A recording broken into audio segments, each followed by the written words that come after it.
Hello, welcome to the channel Why Stories. Enjoy watching. Paul was finishing preparations for the most important celebration in his life, his wedding. He fastened cufflinks with tiny diamonds, adjusted the golden pin on his tie. The 30-year-old lawyer, Paulo Chegavadze, looked impeccable. With his dark eyes and black hair, he was a handsome man with well-defined facial features and a rugged chin. The illustrious princely surname was inherited from his Georgian father, George, who left his young wife Dolores and their child shortly after his son's birth. The parents of the Prince of Soviet times considered themselves a prestigious match, and from the very beginning, they opposed George's choice. However, despite his immense love for his mother and respect for his father, the son stood his ground and, without parental blessing, went his own way. When Paulo came into the world, Dolores couldn't dedicate as much attention to the proud Georgian boy as she had before. Goga, also known as Georgie, or George Vaktangovich, initially became sad, then bored, and eventually asked for leave to his hometown with an incredibly unusual name, Mtsvainkovsky. He went to visit his mom and dad but never returned. Instead of Goga, Dolores received a copy of the divorce certificate in the mail, along with a package. In it, the young mother found a bag of walnuts, mandarins, a gold necklace with malachites and diamonds, and equally rare earrings with a ring. The set looked exquisite. There was also a letter from her former mother-in-law. In it, Tamrico asked for forgiveness from her daughter-in-law while justifying her cruelty toward her son and grandson with life circumstances. She confessed that George's divorce was forced, and the initiator of the process was his own mother. It turned out that in Georgia, her mother had already found a suitable family for him in terms of status and financial position. Although discussing princely lineage in the early 90s was at least absurd. The Chegavadze family considered themselves true descendants of Georgian rulers. Tamrico wrote that George had greatly impressed the daughter of a wealthy neighbor. She became infatuated with the young man and demanded this gift of a husband from her father. In return, the in-laws bought the young couple a huge mansion in Kutaisi and deposited a simply staggering amount into their account. Live and enjoy. For the next 17 years, the Chegavadze princes dutifully sent money to Dolores, a very decent sum. She initially wanted to refuse, but then reasoned that Georgian financial support from her in-laws would help raise her son, provide him with a good education, pay for clubs and sports sections. Dolores had a strong character. Her father was a military doctor, a lieutenant in the medical service, Matteo Rubio. From childhood, he taught Dolores discipline and the ability to withstand any difficulties that life may throw. Neither George nor his family were seen again. But as life showed, this didn't mean they wouldn't interfere in her only son's life. She hid the jewelry for Paulo's future wife and his children. The son turned 25, and he fell in love seriously for the first time. To say that Mari was beautiful is an understatement. Her snow-white hair, elegantly styled, sky-blue eyes, perfect facial features, and the figure of a graceful statuette could drive anyone crazy. And being half Georgian, no doubt about it. Young Chegavadze once came with friends to a small private gallery hosting a joint exhibition of young artists. 3 works struck him with their depth and unique presentation. Looking at the authorship, the young man read, Mariana Velasco. Sergey, do you know who this is? He nudged his yawning friend, clearly distant from paintings and artists. Ah, what? Ah, is that Mari? Not very well. Julia is friends with her, so what? Decided to buy a couple of masterpieces from a young talent? Yes. Introduce me to her. Call Julia. Where is she wandering? There, where lobsters and champagne with brandy are. Where else could Florence roam at a social event? I'll call her now. 10 minutes later, an ethereal creation stood before Paulo, emitting a light that seemed to radiate on a physical level to Mariana. The girl smiled, and the semi-prince Paulo Chegavadze Montero lost his bearings. They quickly found common ground. And it turned out that the young people had common interests with a high percentage, as the official message put it. Mariana, or Mari, as Paulo affectionately called her, Both loved historical films, folk music, fish in any form, cheese, and dry red wine, ice skating, and simply living and breathing to the fullest. Mariana lived alone. She was raised by her aunt, as her parents died when Mari was 14. Her maternal aunt was a cheerful, active, and very human woman, so there was no shortage of suitors for Sylvia Vargas, even in her 50s. Sylvia didn't particularly stand out in terms of beauty, even in her youth, but her plump lips, lush, black hair down to her waist, and incredible charisma gave her such charm that could outshine any beauty. And Sylvie also adored and knew how to cook better than any chef. For years, she collected various recipes and cooked incredible delicacies from them. As it's known, the way to a man's heart is through his stomach. One of her admirers was particularly persistent, wealthy, and had a good sense of humor.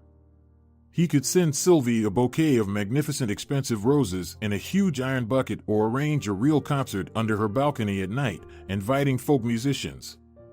Initially, neighbors tried to express their feelings about such barbarism through the grand and mighty swear words, but the musicians played so well that the concert eventually became a household event. Thus, the valuable prize in the form of Sylvia fell to David Esteban Guerrero, and he took his wife to the USA, where he had long established business and a big house. The aunt left the excellent 3-room apartment in the city center solely to her niece, but she hadn't managed to transfer the ownership to Mariana. Just 2 months later, they moved in together and filed an application with the registry office. They lived in Mariana's apartment. Firstly, she invited Paulo herself. It was more convenient for her that way. One of the rooms was turned into a studio by the artist.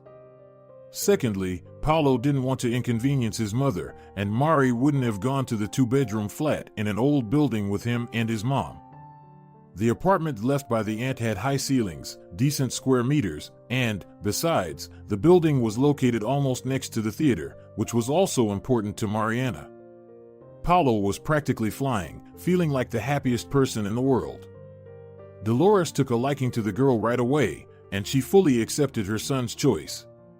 When Paulo and Maris came for their blessing, she crossed them with an icon, then opened a chest and took out ancient jewelry that she had kept all these years.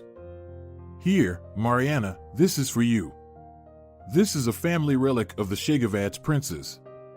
And soon you will become a princess too, you will join the family. Smiling, she handed the future bride a box with a necklace and a ring with earrings. The girl cautiously took the present in her hands, and her breath caught. But this is an exact copy of the set that Safiko Kontrashvili had. It was even named after her creation, beautiful Helen. Sunshine, who is that? Surprised Dolores asked. My short-term mother-in-law was named Tamrico, not Sophia. Sonora Rubio, she's a Georgian artist.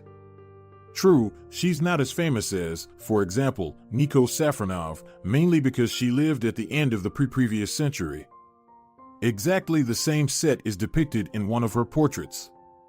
Helen of Troy is portrayed in it. Yes, that one. And she's wearing this exact set. Safiko had no relatives. At least, that's what the newspapers wrote. Shortly before her death, she died in the 40s right after the war. Kontrashvili donated the set to the Georgian National Museum, which is located in Tbilisi. But a month later, the jewelry mysteriously disappeared, and there were no signs of a break-in. It seemed as if the necklace and the earring ring had simply vanished into thin air. Everything was in a special container under glass. So, the container remained intact, but there was nothing inside. So they never found it? With his mouth open from curiosity, Paulo asked. Dolores couldn't come to her senses from what she heard, and with an almost reverent horror, she examined the incredibly beautiful ring and earrings. The latter were a long elongated diamond-shaped piece made of bright green malachite with patterns. Tiny diamonds ran along the edges of the decoration. The clasp was also adorned with diamonds. No, even though the capital specialists were involved in the investigation. The set vanished without a trace.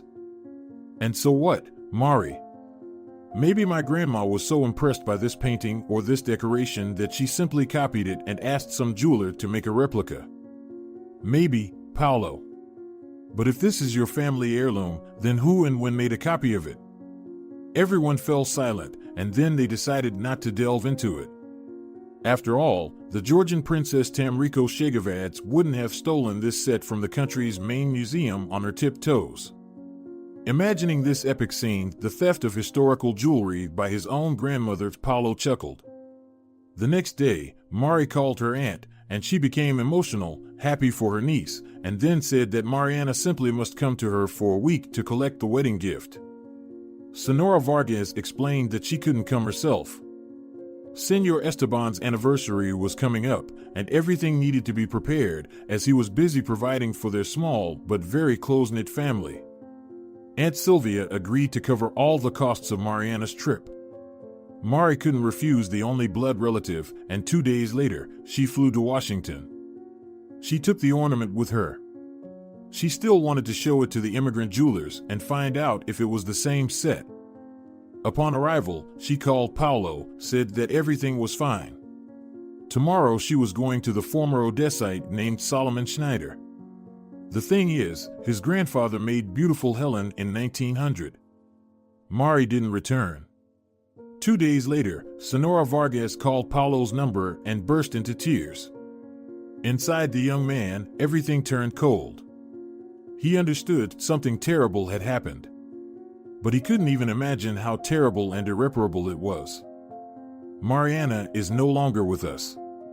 She died in a car accident, Sylvia barely managed to say.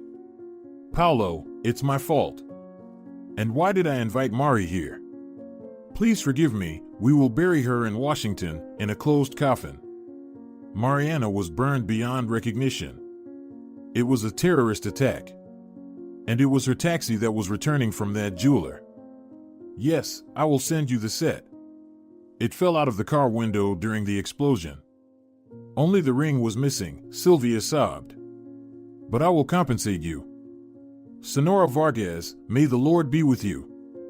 What compensation? Paulo managed to squeeze out. And when is the funeral?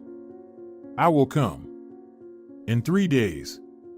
You'll make it, my dear, of course, of course. I'll arrange an electronic ticket for you. Just show your passport at the airport. Paulo hung up. He couldn't grasp anything and couldn't process the information he had received. He called his mother and asked her to pick him up from Mariana's house. Staying here was beyond his strength. He put Ludwig, a huge gray cat, in a carrier, took a bottle of whiskey from the bar, and poured himself a full glass. He drank it in one gulp, without any nibbles. Soon Dolores, who was also in shock, arrived. Mari's delicate lace wedding dress hung on her shoulders, and a tiara lay nearby. Senora Rubio carefully packed the dress and the ornament into a box and put it in the closet. She was doing all of this on autopilot, but held herself together for the sake of her son. Paulo completely fell apart, finishing a bottle of American moonshine in almost an hour. She helped him up from the couch, grabbed Ludwig and a small bag with her son's personal items. At home, Paulo barely made it to the couch and collapsed onto it, without undressing. He had a strange dream, which would repeat regularly over the next 5 years. Mariana stood on a high mountain, and next to her was a very beautiful dark-haired woman in a sparkling dress with long sleeves. She held a set of emeralds in her hands, set in gold, which she then handed over to Mariana. I'm alive. Paulo, I'm alive. You should look for me. You'll find me by the ring. And believe that everything will be fine, she said in the dream. You need to come. Paulo, son, wake up. You need to get ready for the trip, he heard his mother's voice, struggling to wake up. Paulo got up heavily, packed his things, and called a taxi. The funeral was quiet, as Mariana had no friends in the States. Sylvia gave him the family relic, and Paulo, without looking, put the box with the jewelry into his backpack. He returned to his hometown and fell into a deep depression. His friends had already become seriously concerned about his mental state, so they sent Julia Flores to him, who had once introduced him to Mariana. Paulo had made a very good impression on her from the beginning, but since he chose Mari as his girlfriend, Julia stepped aside not to interfere. And youth took its course. Paulo slowly began to recover. 5 years later, he and Julia filed a marriage application. During this time, Paulo graduated from university, opened his own law firm, and established good connections not only in the business world but also among law enforcement agencies of various levels. He had earned a reputation as a smart and, which is rare among his profession, an honest lawyer. He would not take on a case if he understood and saw that he was dealing with an obvious fraudster or scoundrel. Of course, there were unconventional situations. How could it be otherwise? Once, a former classmate who worked as a police detective called him and asked him to defend a young woman accused of a series of thefts from jewelry stores. Paulo was surprised by why a policeman was asking for help for a murderer, even if she was a suspect. It must be something personal. He came to Isidro's house in the evening and asked him to shed some light on this story. It turned out Paulo was right. Michael had fallen for his suspect, and there was plenty of reason to. Her photograph revealed daring emerald eyes. Combined with raven wing hair, a Greek nose, and high cheekbones, the girl looked stunning. Isidro explained that the girl's name was Kate, and she. Yes, she was guilty. Holy moly. Isidro, what do you want from me? You know I don't defend professional criminals. I know, Paulo, but she promised me she would quit if she could avoid prison. She's already done time. She'll get the full package. Isidro, have you gone crazy or something? You're not planning to marry her, are you? What about your service, your career? You've been dreaming about this job since the first year. She won't quit. Do I need to explain the obvious truths to you? People like her don't quit. She's part of the system, just as you are in yours. Even if she really wants to get out of it, her people won't let her go. Remember that plot from the song about the criminal girl? They'll just eliminate her, and they'll kick you out of the police force. Paulo, don't tell me anything. Just help me, okay? And Paulo agreed to take on the case, and he managed to break down the prosecution's version. Kate left the courtroom with a 3-year suspended sentence. Isidro resigned from the police, and they left together with Kate. But 3 months later, he learned that they had been found shot point blank on a highway somewhere near the border. Paulo realized that the love of his friend's life, the green-eyed beauty Kate, not only didn't quit on her own, but also dragged Isidro into her dark affairs. Just some kind of Carmen sweet. After that incident, he once again promised himself never to defend clearly criminal clients, even if his own mother asked him to. Paulo looked at himself in the mirror again and suddenly remembered that he hadn't bought cigarettes. Well, his favorites were only sold near the metro station near his house, and there was still time. He rushed out onto the street, bought a couple of packs, and suddenly noticed a woman lying on a bench. She seemed vaguely familiar to him. White, but dirty hair, very thin, and some ragged clothes, but it was clear that she was a young homeless woman. He approached closer to see if she was alive and nearly lost consciousness. Mariana was lying on the bench, or an exact copy of her, which was itself an impossibility. He tried to wake the girl up, but she showed hardly any signs of life, so Paulo called an ambulance. He waited for the medics and asked which hospital they would take a patient without documents to. He gave the name and surname of Mariana, deciding that he would sort it out later. He made it to the marriage registry. He didn't tell Julia anything for now.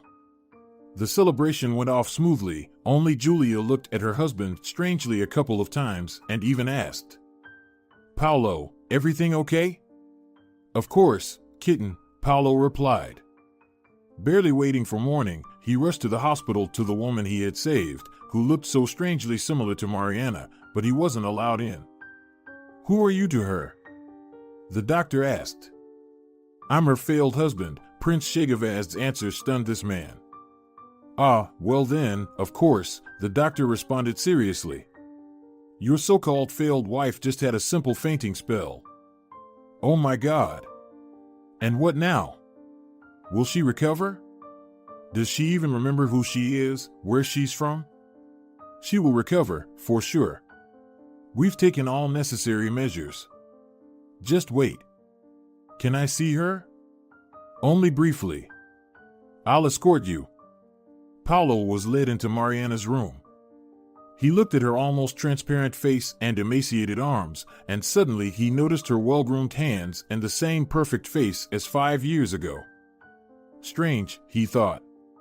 If she's been homeless outside of society, where does this grooming come from? Suddenly, Mariana opened her eyes. Without breaking eye contact with Paulo, tears streamed down her face like a river. The girl began to sob, trying to break free from under the foredrip. A nurse and the doctor who had let Chegavadze in rushed into the room. Have you gone crazy or something? What are you doing? Nothing. I just came over. Leave immediately. Paulo watched as Mariana screamed. They gave her an injection, and memories washed over him like a wave. There they were, kissing on the grass, running hand in hand, filing a marriage application at the registry office. All of this passed before Paulo's eyes like a documentary film. Julia called.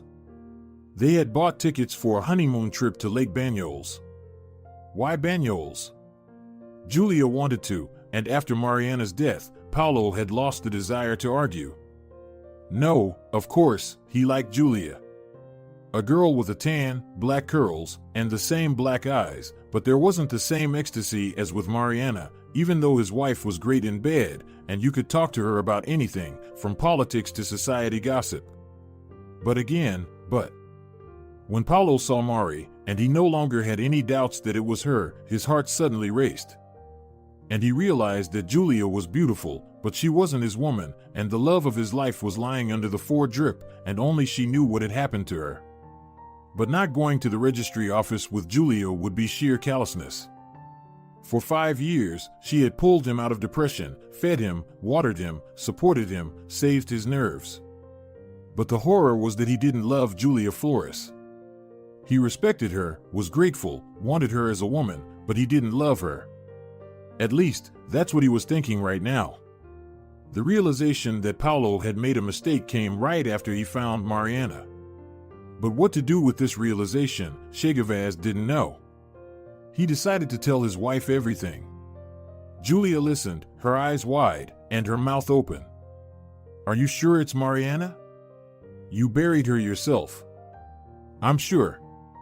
And the coffin was buried closed, if you remember. She's been appearing in my dreams for the past 5 years, saying she's alive. I think something unusual happened, and Mari didn't die, she got into trouble.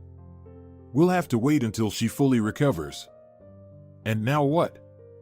Are you going to divorce me? Juliet unexpectedly asked, lowering her head. Paulo felt ashamed of his selfishness. He didn't even try to hide his genuine interest in the resurrected Mariana. But he had become so accustomed to Julia's role over the years, seeing her as both a mother and a caregiver, someone who bore witness to all his sufferings, that he didn't think of her at that moment as a woman. Come on, Julia. We've been together for so many years. We're husband and wife. He embraced his friend and patted her head. Don't cry. We just need to help Mariana. She has no one here, and her aunt has no idea she's alive. Once she recovers, we'll have to inform Sylvia. He said this only to calm his innocent wife. He said it and understood that the beginning of their official family life could now be considered its finale. But not now, not right after the wedding. It's just impossible. Julia stopped sobbing and buried her face in her husband's chest. You had such a look in your eyes, I was so scared. I thought that was it. Paulo left his phone number with the attending doctor, and 3 days later, the hospital called him. The doctor said that Mariana had regained consciousness and asked him to come. Paulo dropped everything and rushed to the hospital without telling Julia. Mariana was sitting on the bed, smiling sadly. Hello. Hello. Mari, it really is you. It's me, Paulo. Don't rush me. I'll tell you everything, but gradually. Mariana gathered her thoughts and courage. I'm not an artist, Paulo. Well, I do draw, of course, but I'm not an artist. I'm a private investigator. Yes, don't look at me like that. I have an arts education, and I have exhibitions, but I make a living doing something else. I have a small private agency. I opened it 6 months before I met you, but I kept this fact hidden for various reasons. My parents worked in the police, in a special department investigating serious crimes, searching for historical values, missing documents of high significance for the state, people. Of course, I wasn't allowed access to classified documents, but I learned the principles of detective work by being around my parents. They died in a car crash while searching for a unique set of jewelry, but I don't think their death was accidental. Most likely, they were eliminated, as they say in detective series. Mariana took a sip of mineral water from a glass on the nightstand and looked up at Paulo. This jewelry, Paulo, was called Beautiful Elena and belonged to Sofiko Kontrashvili. It disappeared many years ago. I told you the truth. But a month before I met you, a woman came to my agency. She said she was Sofiko's great-granddaughter and wanted to find the missing Malachites. When I asked her how, she said she had a plan, but she'd only share her thoughts with me if I took an advance fee for the work and agreed to take on the investigation. My curiosity was piqued. And when this Danya named her fee, my interest in the case acquired a more practical form. How much did she offer? 500,000 euros. She gave me 250,000 in cash at the embassy, and I hid the money. But it's not just about the money. I was intrigued, and it was my first major case. If I could have foreseen how this could end, I would have shown that lady the door without a second thought, along with her money. She told me that there might have been 2 sets, the original and a very good copy. The copy was made by a jeweler whose first work dated back to 1900. As I told you before Sofiko's death, she donated her set to a museum, after which it disappeared. And here's where it gets interesting. In the 1940s, there was a copy in the museum, not the original. And the real Beautiful Elena had been in your family all these years. Your great-great-grandmother, after remarrying, took the Schneider surname and, Paulo, she lived in America. And before leaving, she gave the case containing the jewelry to her daughter, Paulo Chegavadze. So, did great-great-grandfather of that American jeweler to whom you took the jewelry for appraisal swap the set? But how? What? Why didn't you tell me anything right away? I don't understand. I just didn't have the chance. It didn't work out right away, and now imagine my state when you gave me the Beautiful Elena as a wedding gift. I didn't know what to think. All sorts of thoughts came to mind, and then I remembered that the client mentioned the Schneider jewelers, who had immigrated to the USA in the early 20th century. I contacted the lady, asked her to talk to her husband. After all, he's an entrepreneur and has been living in America for a long time. And Uncle David really helped. He found contact information for Solomon Schneider. I took the set with me and flew to the States. What happened next? And where were you all these 5 years, Mari? I went to Solomon, showed him the set. He got excited, noticeably nervous, then offered me coffee with brandy. I had a drink and I don't remember anything else. I woke up alone in a hospital room. Turns out, Paulo, it was a very exclusive mental institution. In the USA? No, in our homeland. They didn't want to take any risks. What if I ran to my aunt? But how did you get out of there, and... Wait, if it was about the Malachites and they sent you to the loony bin, and the jewelry was stolen, what did they pass on to your aunt and then to my mom? True, there were no rings there. And who was buried instead of you? Schneider brought a copy to my aunt, one that disappeared from the museum in 1940. I don't know where the ring is. Maybe it got lost. It turns out the jewelry was taken from the museum by a tour guide, the husband of your great-grandmother's niece. So, the Schneider family ended up with both the copy and the original. The latter she gave to Tamrico, your grandmother. And she took the copy with her to America. A little later, her husband asked what happened to another set, and she confessed that she gave it to her daughter, who stayed in our homeland. There was an uproar. But returning the set that remained in Soviet Georgia was no longer possible. They weren't exactly mobsters, just regular swindlers. Of course, all the male members of the Schneider family knew this story, and that's when my aunt's husband, Senor Esteban, found him.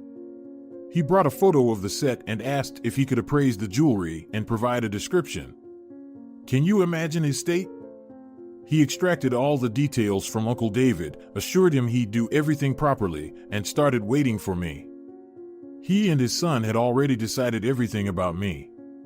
If the Malachites are genuine, they plan to put me in a mental institution on medication for a couple of months, stage a false funeral, and that's it, I'd be gone. Who would believe a homeless woman without documents after an official burial? And for added assurance of their innocence in my death, they even handed over the copy that they had kept all these years. Well, handed over is a strong word. They left it near a wrecked car. Who was there? No one. The car was empty, and they probably buried an empty coffin or some nameless pauper. So, you spent 5 years in a mental institution? Of course not. When all the commotion settled down, they let me go. They even issued new documents. I've been Maria Cruz for almost 5 years now. A simple name, inconspicuous. But how did you find out all this? You won't believe it. When I regained consciousness in the clinic, they brought me a cell phone, and after a while, it rang. It was Schneider. He told me everything, not hiding or hesitating about anything. I think he did it because the coffin with my supposed remains was already in the ground, and I was far from home and my grave in the USA, so in case anything happened, they would just send me back to the loony bin. Wow, Paulo could only say. I lived in a monastery for a while. Then I found a job and rented a place. I recently returned to our city. The thing is, after being drugged up in America, they somehow transported me to a provincial town. Who knows why they chose that specific town? Maybe they had some connections there. When I barely got out of that institution with a new passport and 500 euros in my pocket, which the Schneiders generously gave me, I was disoriented in space. Of course, they didn't give me a mobile phone. I could have called my aunt or you. I sat on a bench, and the Mother Superior of the monastery came and sat next to me. She looked at me and, without asking anything, said, "Well, come with me. You'll live with us at the monastery. Nobody will bother you there.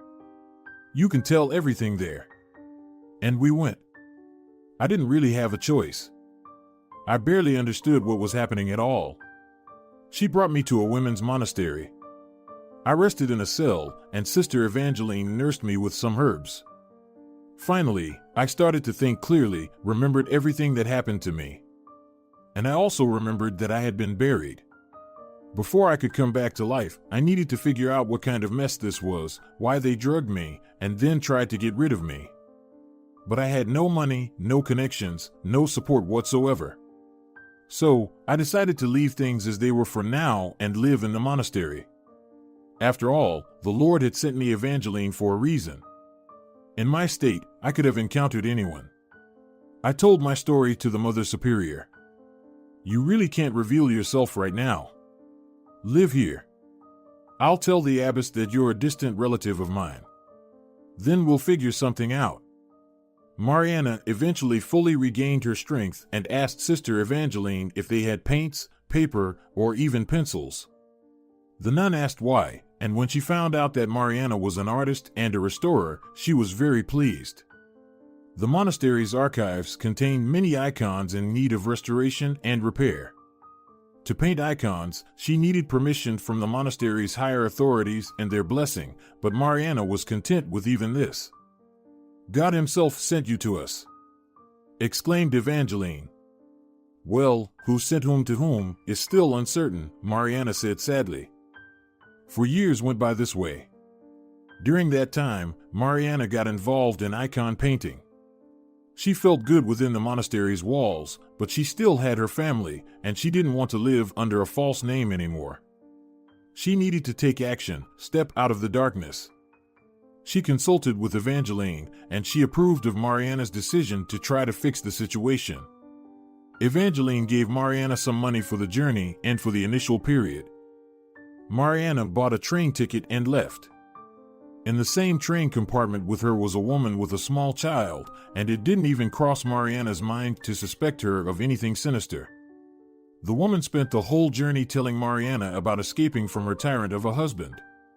He drank, beat her, never let her go anywhere. And when their daughter was born, he became even more cruel. For some reason, he believed the child wasn't his. Mariana listened, nodded, but decided not to reveal anything about herself. After all, during her years in the monastery, she had grown and used to interacting with ordinary people. Mariana mostly stayed in her workshop or in her cell.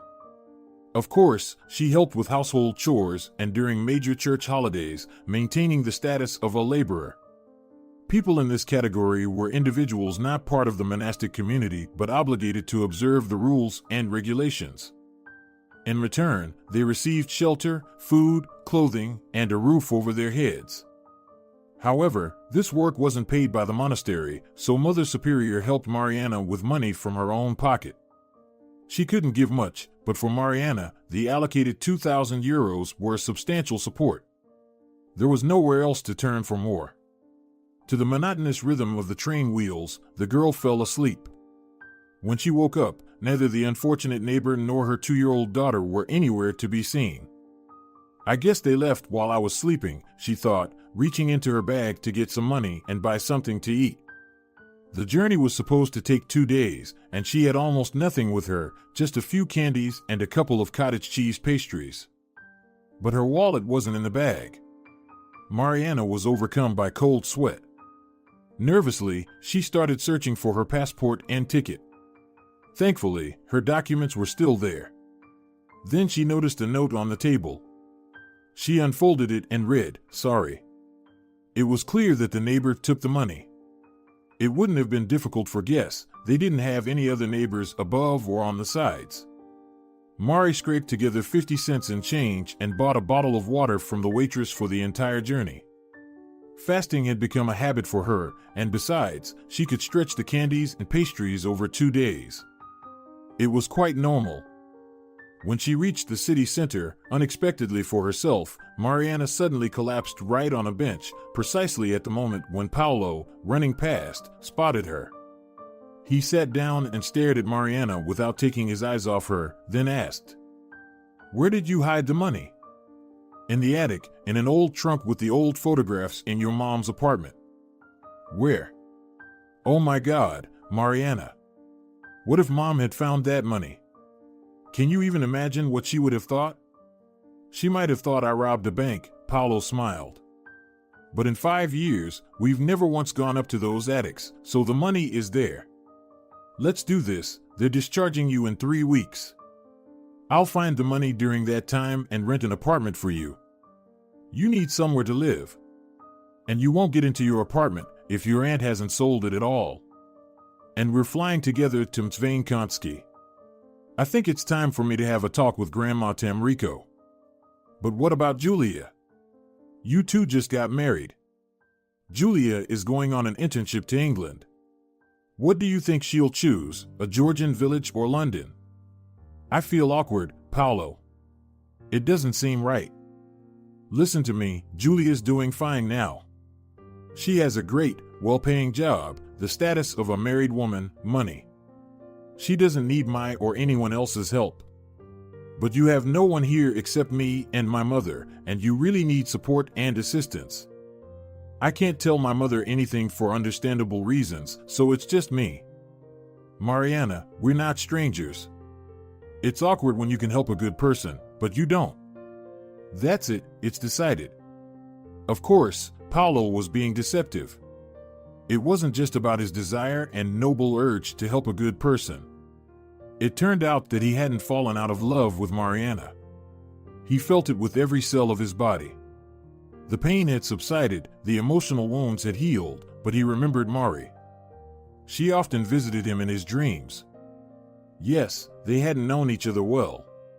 They probably hadn't really gotten to know each other, but Mariana was his woman, unique and irreplaceable for a lifetime, like Helen of Troy for Paris.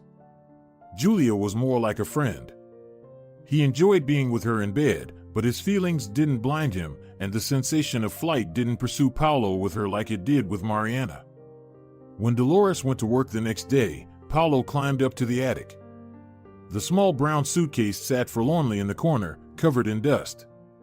Paulo reached up and pulled down the luggage from the attic ladder, getting covered in dust in the process. He wiped the suitcase with a damp cloth and opened it. On top were black and white photos that captured his parents, young and happy, some people Paulo had never seen before. He lifted the photos and found several bundles of 5,000 banknotes secured with a rubber band. Quickly, Paulo collected all the bundles and put them into a specially prepared box. Then he dialed the number of a real estate agency where his college mate worked as a lawyer and asked him to find something decent, a 2-room apartment with a large kitchen but not in the city center. Preferably in an expensive residential area of the city, free from close neighbors or rowdy foreigners, troublemakers, overly cheerful neighbors, and sudden water outages. Oops! Did you get yourself a mistress? Well done, you handsome guy. You just got married, after all. Although you've been living with Julia for a while now. There's probably a certain weariness from each other, right? Cut the nonsense. A client approached me with this request. He has some relatives visiting, but his wife doesn't want to see any paupers on her precious squares, as she put it, let alone entertain them. Paupers? But where did the money for elite housing come from then? Well, the client isn't poor. He has money. He's the one calling the shots.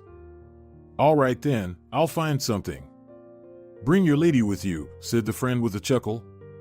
Idiot, Paulo thought irritably and went home, not forgetting to discreetly put the suitcase back on the attic without the secret. He locked the door carefully and left. His half-naked wife was rushing around the house, packing her 5th suitcase. Julia, for heaven's sake, where are you going with all that? You can buy things in London. They have seasonal sales all the time. It's cheaper than in our capital, by the way. Many people from the capital purposely fly there to buy brand name items. Paulo, I'm going for half a year. I took autumn clothes and jackets. It's cold in England, by the way. And there are fogs there too. And no one will see you through that natural curtain with your fur coat. And in the fog, they'll mistake you for some Canterbury ghost or Jack the Ripper. Why Jack the Ripper? Am I that scary looking? Julia, in her underwear with fashionable multicolored rollers in her hair and one fluffy slipper, looked so endearing that Paulo couldn't resist and grabbed his wife, lifting her up and twirling her around the room. I misspoke. Not Jack, but July the Ripper, because you're like possessed, ripping through all the stores. They packed their things, loaded them into the car, and headed to the airport where 2 more colleagues, who were lucky enough to be included, were already waiting for Julia. The girls chatted away, and Julia, after quickly kissing her husband on the nose, scampered off. She could easily switch from one thing to another, especially when it came to unpleasant or problematic situations. Julia had quickly pushed the thought of the possible loss of her husband due to the resurrection of his first fiancée out of her mind. Interestingly, she hadn't even once asked Paulo to take her to Mariana or shown the slightest interest in her fate. Paulo immediately went to the agency, paid for the apartment for 3 months, and received the keys. Mariana's new home was indeed in a decent part of the city. 2 decent rooms furnished with high-quality furniture and a large wall-mounted TV. The luxurious bathroom had a jacuzzi. Paulo understood that Mariana had probably grown accustomed to such luxury, and yet he knew she had never really welcomed these bourgeois joys, as she called them. Mari had a refined taste. She was more drawn to the aesthetic aspects of life, but Paulo wanted to delight her. Afterward, he went shopping, buying clothes and everything she needed, including groceries. He remembered Mariana's size perfectly. Over these years, the girl had not gained weight but had become even slimmer. It made sense the monastic life wasn't conducive to rich meals, although they knew how to cook there. Paulo had once been to a monastery for work on Easter. A novice was accused of stealing church utensils, but the young man clearly wasn't involved, and he was simply framed. They invited him to the table, and the variety of dishes overwhelmed Paulo's eyes. Everything was delicious. After moving everything to Mariana's new home, Paulo went to the hospital to pick her up. He helped her into the car, and they set off on their journey. Mariana stared out of the window, amazed at how much the city had changed in just 5 years. Many streets were hardly recognizable. New little shops, pharmacies, and bars had appeared. Soon they arrived at the right address. Paulo escorted Mariana to the apartment, opened the door. "Here we are. Make yourself at home." Mariana kicked off her shoes, walked into the room, and saw clothes hanging on hangers, bags with various items that would make life more comfortable and cozy. "Is all of this for me?" "Of course." "Thank you. I'll head to the bathroom then." "Haven't been in a real bathtub for ages," the young woman smiled. While she splashed around, Paulo set the table. They sat down to dinner, just like in the good old days. After a couple of glasses of wine, Mariana started to nod off.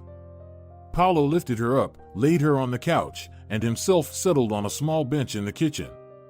He woke up early, before 6 in the morning, and Mariana was already brewing coffee. The divine aroma spread through the apartment. "How long have you been up?" "Monasteries rise early. The routine there is stricter than in the army." "What are we going to do next?" "I booked 2 tickets to Green Cape. Tomorrow we're flying to Georgia.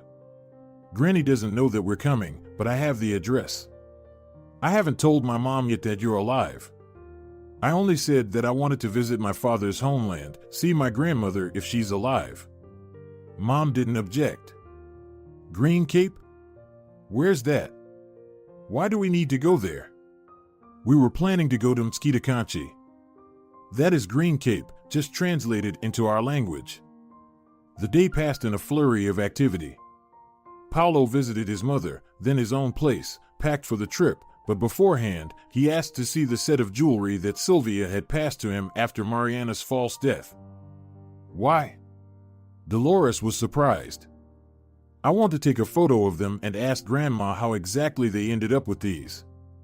Remember, when Mariana was still alive, she told the legend of the set that disappeared from the museum before the war? She was surprised how this rarity could end up with us, the Chegavadze family. "Why are you suddenly remembering this?" "Oh, just because I'm going back to the historical homeland, Mom," Paulo smiled. However, it seemed Dolores had suspicions. She was, after all, a mother and knew her only son well. Lately, she had noticed some oddities in her son, but attributed them to his recent marriage. After all, for any man, marriage is a significant step. Paulo quickly photographed the jewelry, hugged his mother, and hurried away. The next day, he and Mariana boarded the plane and, after a few hours, found themselves in sunny Caucasus. Mskitakanchi was a small Georgian village located 8 kilometers from Batumi. And no one would have known about this village if it weren't for the famous Batumi Botanical Garden and the magnificent pebble beach with crystal clear water. 200 years ago, this village was a beloved vacation spot for Russian nobility, merchants, and industrialists. Old Russians built houses and summer cottages here so that their grandchildren and great-grandchildren could also enjoy the sun, sea, and fruits. However, the revolution and the subsequent Soviet rule shattered all those plans by constructing their own. Private wealthy homes were turned into sanatoriums and vacation homes for the working class. And in the mid-20th century, even a cable car was built here, connecting the beach with the sanatoriums on the hills. Then came the collapse of the Soviet Union and Georgia's independence from the USSR. The symbol of progress, the cable car, turned into ordinary rusty junk. Paulo double-checked the address, and he and Mariana got into a taxi. The cheerful driver hummed and told stories throughout the short drive, laughing contagiously. Their passengers' moods noticeably improved, and they began to smile back. Soon, they arrived at a large, beautiful house. Paulo and Mariana paid the fare, exited the car, and headed towards the house. An elderly woman sat in the gazebo with a cup of coffee and a small smoking pipe from which she emitted fragrant smoke. Seeing the guests, she stood up and walked towards the gate. "Who are you here to see?" Paulo was about to introduce himself, but the mansion's owner suddenly stared at him with wide eyes. "Oh my God! This can't be! Paulo, is that you?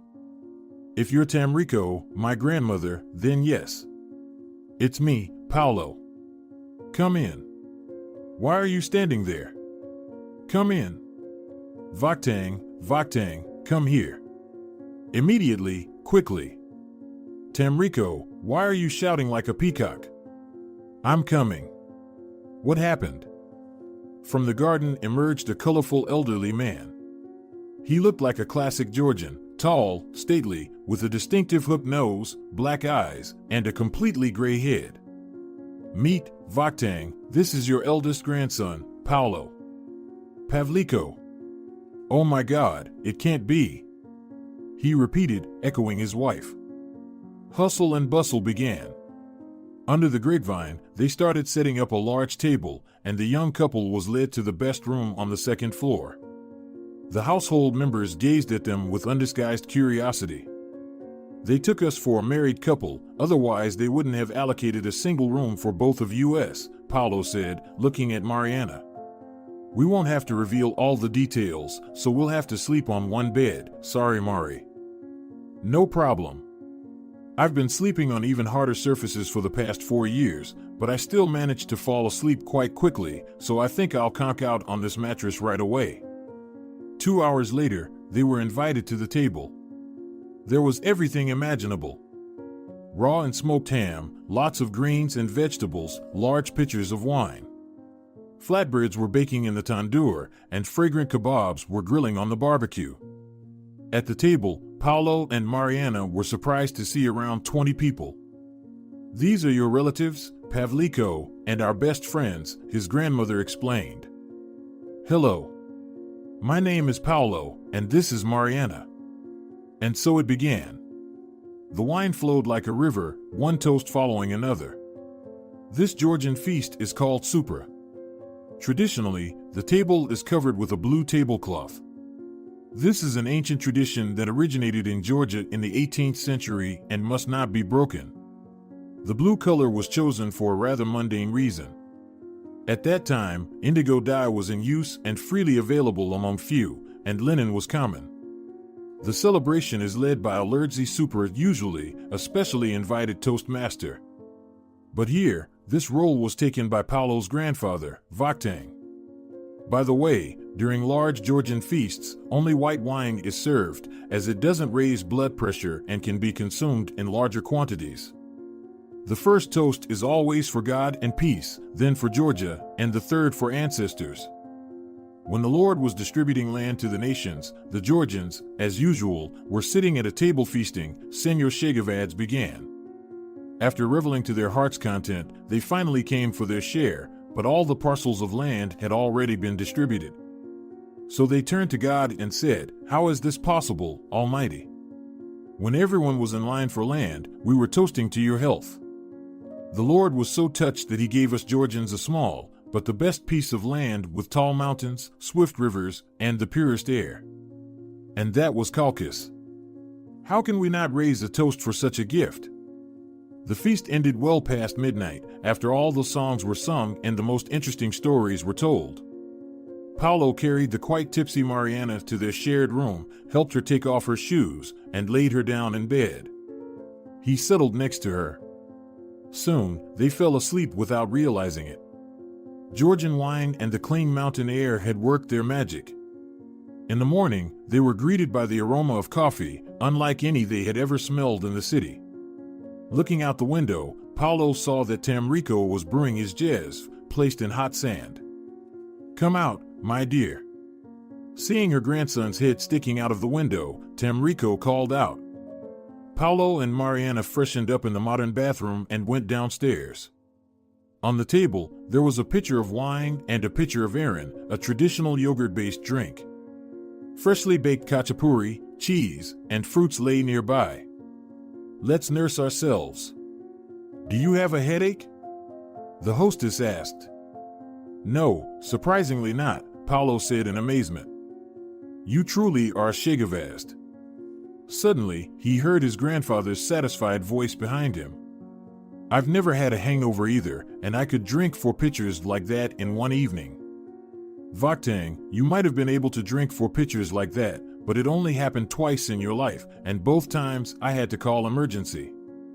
Paulo and Mariana, the latter sipping the ayran in huge gulps, nearly burst into laughter, but held themselves back, remembering the fiery Georgian temperament and the sensitivity of the male representatives of this wonderful nationality. "Ah, what are you saying, woman? It wasn't a real emergency. Archil and Armin came to me with a 5th pitcher of wine in it, which we just didn't manage to finish before sunrise. We had to work in the morning.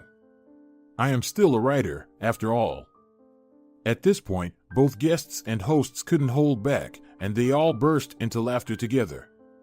After the laughter subsided, Tamrico turned to her grandson. "Now tell us, what brought you to our land? Do you want to see your father?" "Unfortunately, that's impossible. George has long immigrated to America. We communicate through video calls, but he hasn't visited us once in the 20 years since he left." Despite her age, Tamrico didn't have a single gray hair. Her eyes were bright and insightful, clearly indicating that she possessed a brilliant intellect as well.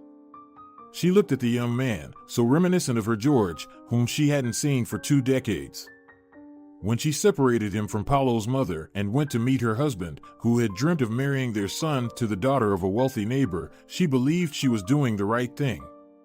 In Georgia, it's not customary for women to contradict men, so despite her strong will and considerable influence over her husband, Tamrico didn't oppose the match. She didn't mind having a foreign daughter-in-law. She admired Dolores' calm demeanor, innate intelligence, practicality, and integrity. But things turned out differently. It was mostly Vaktang who grumbled. It was he who kept counting the money all those 18 years, trying to somehow make amends for his wrongdoing towards Dolores and young Paulo, who never got to know his father at a reasonable age. It became quite clear fairly quickly that Tamrico and Vaktang had made a mistake. The new daughter-in-law turned out to be spoiled and hysterical. She was constantly demanding something, always dissatisfied. George, due to his gentle and pliable nature, quickly transformed into a classic henpecked husband. They had a daughter together. And when the country entered another nightmare period, they sold everything they had within a month, got visas, and together with the parents of George's new wife, they left for America. It was there that the daughter-in-law gave birth to 2 more children, who essentially became Americans. They thought like Yankees and held the same peculiar values, if you could call them that. Considering that George's father-in-law managed to start a business and become wealthy by American standards, his grandchildren had everything they could wish for. The Georgian grandparents were never able to lay eyes on them, leaving the elderly Prince and Princess Chegavadze without a single son and grandchildren. To prevent themselves from becoming too melancholic, they invited their nephews and their children to their home. The cheerful voices of the little ones and their playful antics gradually healed the emotional wounds of George's parents. However, Tamrico felt her guilt grow stronger with each passing year. So when she saw Paulo at her doorstep, she thanked God for the opportunity to repent before him and somehow help him. "Tamrico, there's quite a story," mustering his courage, Paulo began to tell. The use of her name instead of Babwa, which is what grandmothers are called in Georgia, or even a simple granny, pained her heart, but she understood that she couldn't be Babwa yet. Right now, she was just Tamrico, and thank God, not Danya. "Well, it's quite a story," Paulo repeated, and with a sudden surge of determination, he laid out everything that had happened to him and Mariana over the past 5 years. Grandmother listened to him without interrupting, smoking a lot. "This is my fault, albeit unintentional." Placing her pipe on the table, Tamrico began. "This story, Mariana, actually started in 1900, but there's more you don't know. Solomon Schneider made not just one, but 2 copies of the jewelry set. Externally, the sets were indistinguishable. The difference was only in the rings because the second one, which later came into our possession, had a secret. Well, I'll tell you about that a bit later. Back then, in Soviet Russia, there was a gang operating in St. Petersburg that robbed jewelry stores. They used a very primitive method. A beautiful young lady would enter the shop, choose rings or earrings, try them on, and then run off. The owners behind the counter usually didn't have great reaction times, and the swindler, having run around the corner, would quickly put on a peasant's outfit that her accomplices were waiting with. These city folks, as they were called, even had special pockets where they would hide their stolen goods. In 1910, Polish artists, the Poniatowski's troupe, arrived in Petersburg. In general, at that time, there was an exhibition of rare diamonds in Petersburg, among which was a large Parisian pink diamond. They managed to steal it. I don't remember the details of how it happened. A manhunt began, and the thieves were being pursued. Meanwhile, Solomon was hanging around Petersburg, looking for an interesting jewelry story to resell. He caught the attention of the Kowskis, as they called themselves in Polish, which amused the criminal community, as it had certain associations with a part of women's attire. But the jokes ended as soon as they learned about the exploits of the robbers. For them, there was only one criminal authority, Madame Kowskaya, and no one else. The robbers feared no one and nothing. In short, they asked Solomon to buy the diamond. It was beautiful and expensive, but not worth $1 billion. Besides, the criminals were running out of time.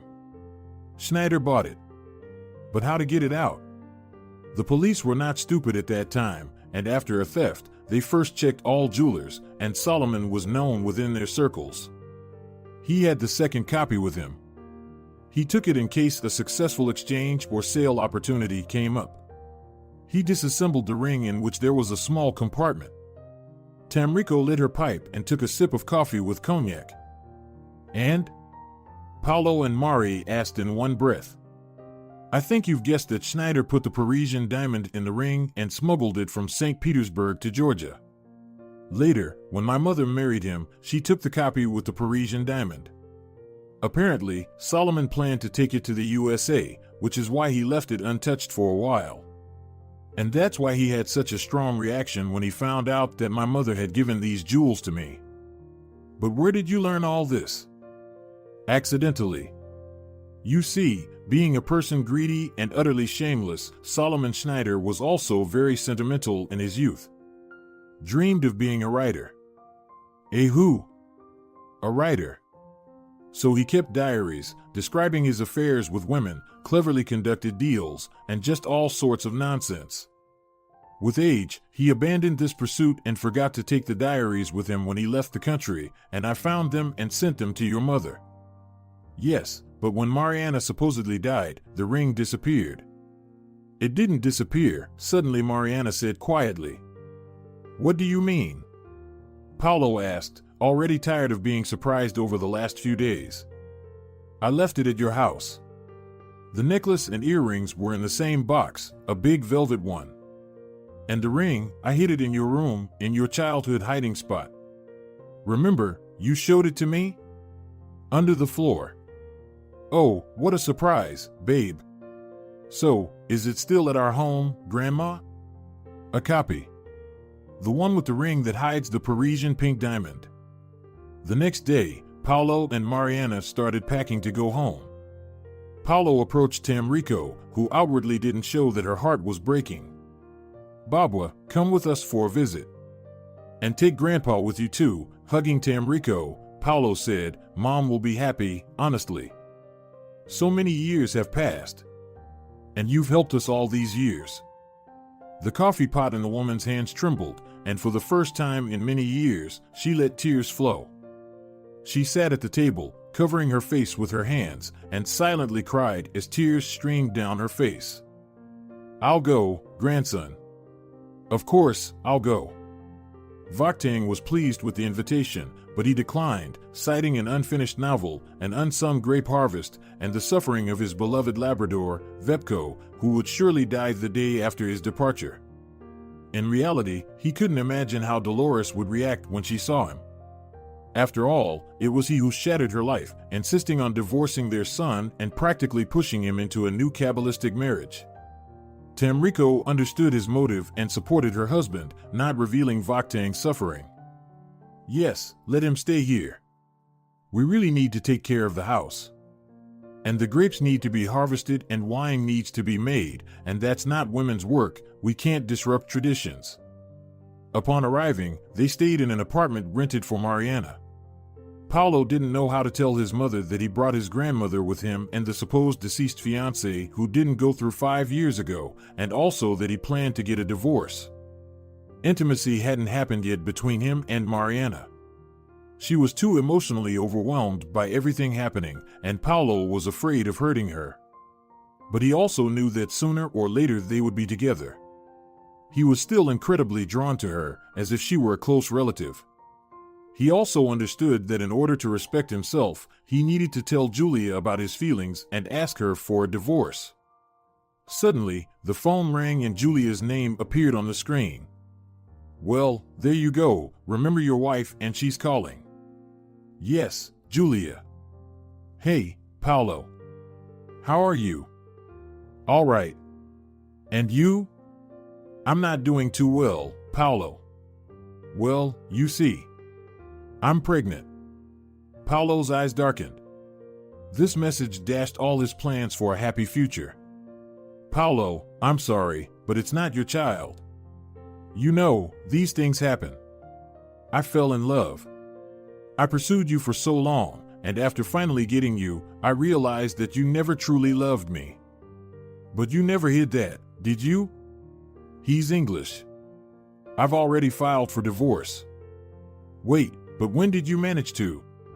We've been in a relationship for 3 months now. He came to our town, and you didn't notice a thing. Julia, it's all fine. Why did we even have that wedding then? You should have told me right away. I'm a reasonable person, noble-horned husband almost shouted into the phone with an almost happy voice. I didn't know how to tell you. I thought, we'll move to England, and things will naturally resolve themselves there, and I'll stay here, and you'll suggest a divorce yourself. You're not really angry, are you? Julia sobbed on the other side of the continent. I'm happy, Paulo almost yelled, but caught himself in time. This was all too much even for their vaudevillian situation. It was like a movie mixed with Germans. A resurrected bride, who died 5 years ago, thousands of euros found, a regained Georgian babwa, the Parisian diamond, and a pregnant wife, just not with him, but with some Englishman she apparently had been seeing right under his nose for the past few months before their wedding. Granny, Mari? What, darling? Both his beloved women answered simultaneously. Julia filed for divorce. She's pregnant. Wait, no rush, not with me. Mariana, will you marry me? Oh, Chegavadze, Mari replied softly. Where would I go now, away from you? Just one condition, we'll get married not here, but in the church that saved me. Paulo gathered his courage and called Dolores. Mom, it's me. I'm home. So quickly? Weren't you planning to stay a couple of months? Did you find Tamrico? Yes, Mom, and not just her. Mom, Julia is divorcing me. She's with another man, and she's expecting his child. What? Whose child? Probably an English lord's child. I don't know whose it will be. And I brought Tamrico and Mari with me. Mom, she's alive, but it's a very long story. We're coming to you.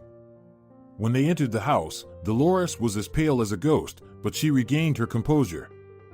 Hello, Senora Rubio, Mari said softly. Oh, my God, darling. Dolores grabbed Mariana and held her close. Both of them finally burst into tears and somehow eased the tension of the situation. And here's Babwa, that's grandma in Georgian. And I remember how to say grandma in Georgian. Dolores smiled through her tears. Tamrico, come in. You're my only mother-in-law, albeit ex. I didn't get another one. An hour later, a table was set with wine brought from Georgia. Surprisingly, Mom and Grandma quickly found common ground, while Paulo and Mariana went to open the hiding place. The ring with malachite surrounded by tiny diamonds was indeed there. They took the box and brought it into the large room. Here. How does it open? We're afraid to break it, Mari said and placed the precious item on the table. Just a moment, Tamrico replied. She took out the ring, turned it in her hands, pressed a button, and the ornament opened. A pink radiance burst into their eyes, dazzling them with its incredible light. Oh my God, it's the Parisian. At that moment, the doorbell rang. Mom, are you expecting someone? No. Who could I be waiting for? Who's there? You're flooding us. Who are we flooding? Dolores answered, opening the door. A few seconds before that, Paulo felt danger, but it was too late. At the threshold stood Senor Esteban, Sylvia's husband, Mariana's aunt. And behind him, two hooligans. Well, hello there, girls, and boys too. You've done well, especially you, Mari. How skillfully you've manipulated everyone around you. Manipulated who? What are you doing here? And where's Aunt? Your aunt is knitting winter hats, even though in California, where I bought her a small house, they're not really necessary. It's very hot there. But for a woman of her age, it's a perfect pastime. Please, give me that beautiful ring with the pink stone inside. And he reached out his hand. But Tamrico managed to quickly snap the ring shut. Oh, you old scoundrel. I'll. And you'll be left empty-handed. Only I can open this ring. If you try to force it open, you'll damage the stone. What's going on? Uncle David? Oh, nothing much, niece. The client who came to you with the order for the ring is my sister. We've been searching for this unique piece for a while, and we decided to involve some young agency to do it blindly. Professional detectives would have figured everything out in an instant, and then we would have ended up with nothing. To get close to the ring, I even had to marry your foolish aunt. All this story with your car accident, funeral, and mental institution was my idea. Pretty cool, huh? I forgot to mention that before I became a businessman, I was. How can I put it mildly? Oh, the director of a criminal organization. I had a few dozen tough guys at my disposal, my own intelligence, my infantry. But most of our wonderful company ended up behind bars. I managed to escape with new documents and moved to the USA. My sister was already living there, and she became a close friend to Schneider.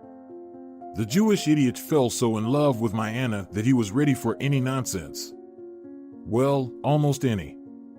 Unexpectedly, Mariana leaped from her spot and lunged at Uncle David like a tigress. She clawed at his face, scratching his cheeks and then his hair. Taken by surprise, the man fell to the floor. The hooligans were reaching out to her, but suddenly, a special forces unit burst into the apartment. Get down! The soldiers commanded, prying Mari off her torn-apart victim. Should we too? Without a hint of panic, Princess Chegavadze calmly asked.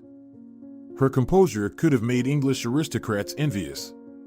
A middle-aged man entered the room and introduced himself. Colonel Samuel Duran, Special Unit. Good evening to all. Will you open the ring for me? It's still a historical value, a rarity. Princess Tamrico Chegavadze, Paulo's grandmother, answered him in the same tone. Of course, my dear. Just show me your documents. Please, the officer smiled with the corners of his lips. While they conversed, the specialists lifted Uncle David and his hooligans and escorted them out. Tamrico once again discreetly snapped the latch, and Parisian dazzled everyone present. Take it, Colonel, and tell us what really happened and how you saved us from these hungry hyenas, Tamrico asked while puffing on her pipe. Wait. What about my aunt? If he's a bandit, what did he do to her? Don't worry. She's completely unaware of the situation. He didn't inform her. He probably did have some feelings for her, or maybe he simply didn't see any threat in her. We've already contacted her. She's flying here. We need her testimony. After all, they lived together for more than 5 years. And by the way, we informed her that you, Mariana, are alive. But how did you know that? I live under false documents. Speaking of documents, we'll help you restore all your rights and return to the world of the living. As for finding, the operation took 4 years to develop. We've been looking for this Uncle David of yours for a long time. And as for your being alive, we learned about that from our agent. She had been discreetly keeping an eye on you since you left for the USA and saw you being taken out of the house unconscious, put into a car, and driven to the airport. That's why the fake funeral immediately raised her suspicions. After we opened the coffin and found a huge doll inside, it became clear that you had indeed been taken somewhere. Your uncle, being a master of such tricks, indicated that. Operatives from the USA helped trace a lead, but you were no longer in the hospital. We accidentally found out that you had been in the monastery. Remember when you left the monastery for canvas and paints? I went once a month, yes, of course. And? Your former curator, Captain Eva Delgado, happened to be in the same city on assignment at that time. To avoid scaring you off and to figure out where you lived, she discreetly planted a bug in your bag. That's how we could listen to you and understand that you were not in danger. Well, the rest is technicalities. Did you also fly to Georgia with us? Of course. We didn't know what your Uncle David was capable of. But how did he track me down? I can't tell you that it's classified information. Maybe someday. But who is he, this David? 4 pairs of eyes were fixed on the colonel. Despite the fact that the clock showed it was already 2 in the morning, he decided that these people had the right to know the truth right now. His name is Alex Ticker, nicknamed Tick. He really was the leader of a criminal group in the 90s. He excelled in theatrically staged crimes and personal theatrics. When he fled abroad, he took a stash with him on which he built his business. And such things are not forgiven even after many years. As we say, there's no statute of limitations for crime. He was found in America and presented with a bill, and somehow he learned about the Paris stone. He offered the gem with the condition that his transgression would be forgiven and the entire debt to the Brotherhood would be written off. So the ring was vital for Tick's survival. Tick, criminals. Oh my God, muttered Paulo and downed a glass of brandy. Tamrico looked at him and did the same. After her, Dolores and Mari did too. Colonel, are you with us? Will you stay? Thank you, but no. I still have work at the office. So late? We have a flexible work schedule. Mariana and the Chegavadze family didn't sleep until morning, discussing what had happened. Mari, where did you learn to latch onto someone's face like that? Slightly tipsy, Paulo asked. I don't know, really. I don't know how it happened. I felt so upset for Aunt Sylvia. She had so many suitors, and she chose that scoundrel. After getting some sleep, everyone gathered and went to the airport to meet Sylvia. Mariana was noticeably nervous. Finally, she spotted a familiar figure approaching. Only the woman's head was shaking from side to side, and Mariana realized she was sobbing uncontrollably. She hadn't seen Mariana yet. The girl didn't wait for her to get closer. She rushed toward her. Auntie Sylvie. Sonora Vargas raised her head upon hearing the familiar voice, dropped her bag from her hands, and rushed toward Mariana. My girl, dear Lord. You really are alive.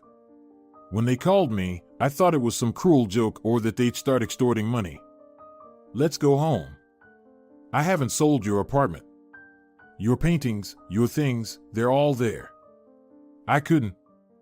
At this point, she saw Paulo, Dolores, and Tamrico. Paulo had driven them to the old apartment, then retrieved their belongings from the rented one, handed over the keys, and returned home. He understood that Mariana and Sylvia needed to talk and recover from all of this somehow. Then came the investigation, endless interrogations.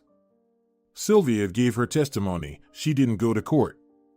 Julia sent the divorce papers, and Mariana and Paulo submitted their application to the registry office again. But they decided to celebrate their wedding in Green Cape according to all Georgian traditions. There, thank goodness, there was no metro, and all the secrets had already been revealed. They arrived in Svankonsky. They were already husband and wife.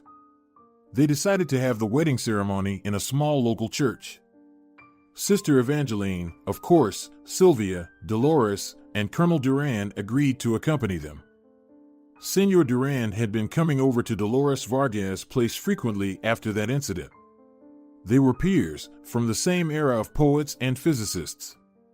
They found each other interesting. Their interests initially revolved around theaters and exhibitions, but then they smoothly transitioned to personal matters. By age, Duran had long since become a retiree, especially since in his line of work, people retire earlier than civilians. But he didn't have a family. His wife had died young, leaving him with a daughter, and he never remarried. Irene, his daughter, had grown up a long time ago, and a late second love had come to the stern solitary wolf. Paulo was incredibly happy for his mom. When they arrived, Tamrico greeted them with her ever-present pipe in hand and vaktang. He approached Dolores and, looking straight into her eyes, said, "Forgive me, daughter. Everyone makes mistakes. I forgave you a long time ago, Senor Chegavadze. Let's go and marry off our children." The village celebrated for 5 days at the wedding. No one had married so grandly here in a long time, as true princes had become a rarity in the village. But the youth, like Tamrico and Vaktang's son, had scattered, and the grandchildren were born in the city, celebrating their events like city folks. Sylvia had a very hard time dealing with the breakup with Uncle David and his deception. Thus, she sat at the wedding, unusually sad and lost in thought. "I've never seen such May roses in my life," she heard someone say by her ear and turned around. Standing next to her was a man who looked like a real Gigit in traditional attire, even though he was white-haired. Gaziri, the special pouches for cartridges on his chest, were shining with real silver. His choker was adorned with the family crest, a leopard holding a fox in its teeth against a blue background, along with the motto "Courage will defeat cunning" in Georgian. Despite his age, the man looked very impressive. In his hands, he held a glass of red wine. At the wedding, they were not only drinking white wine. Such a celebration was considered one of the most important holidays. Sylvia was rendered speechless by the magnificence of the Gigit who had appeared. "Allow me to introduce myself, Zviat Chegavadze, a prince." Sylvia, a ballerina from the Grand Theater, the bride's aunt, unexpectedly replied to herself. "Really? I was wondering where I've seen you." "Well, if I'm a rose, then probably in the garden," Sylvia chuckled. An hour later, they were all laughing, drinking wine, and dancing. By the way, the newlyweds were also dressed in traditional costumes, and they looked great in them. During this time, Mari had regained a healthy complexion and her skin's softness. She looked incredible. "Come with me," Tamrico said to the newlyweds. She led them into a small room in the house where they had never been before. Icons were hanging on the walls, a Bible lay there. She picked it up. "I bless you, my children. Live in harmony." Then she took out a small box, opened it. Inside were 2 silver rings with red rubies, a man's and a woman's. "These are for you. This is also a Chegavadze family heirloom. And it's not a secret, but a genuine one. These rings belonged to your great-great-grandparents, Paulo." Paulo and Mariana accepted the gift, bowing deeply to Tamrico. How grateful they were to God that everything had turned out so well. Ahead of them was a happy and eventful life. If you're enjoying it as well, leave a like and subscribe.